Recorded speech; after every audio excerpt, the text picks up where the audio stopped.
2 миллиард ярым сум ата-аналарының балаларына алиментлар буенча бурычлары шул кадәр. Дәүләт әлеге бурычтан нибары 5тән 1 генә түләттергән.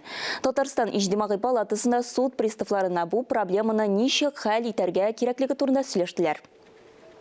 Үз балаларына алимент кына түләмәскә булсын. Кайбер ата-аналар төрле сылтау таба, акча карталарын югалта, милекләрен туганнары исеменә яздырта, башка төбәкләргә яшәрә китә.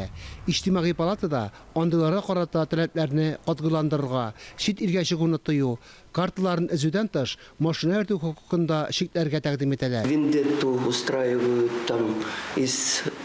Кайбер ирләр хатыннарына үч итеп тә алимент түләүдән кача. Янәсе ул баласына алимент түләмәсә, хатынына начар була. Нәтиҗәдә бала ярдәмчесез авыр хәлдә кала. Бит балага начар булса, бу зур җаваплылык шул исәптән әти өчендә, әни өчендә. Татарстанда алимент түләмәгән өчен 38 мең эш кузатылган. Кайбер ата-аналар үз балаларын еллар буена күрмичә яши. Суд приставларында тәнкыйть утын алдылар. Олар кайберәүләрдән еллар буена бурычларны түләттерә алмый.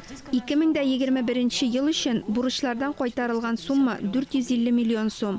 Быел без узган ел белән чагыштырганда 71%-ка күбрәк түләттердек. Шуңа да карамастан бурычлар әле күп. Наладить более жесткую дисциплину.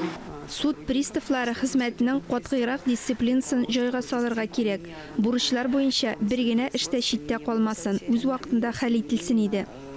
Иң мөһиме, үз балалары язмышында катнашырга теләмәүчеләргә гынты ясауның яңа үтемлерәк юлларын табу.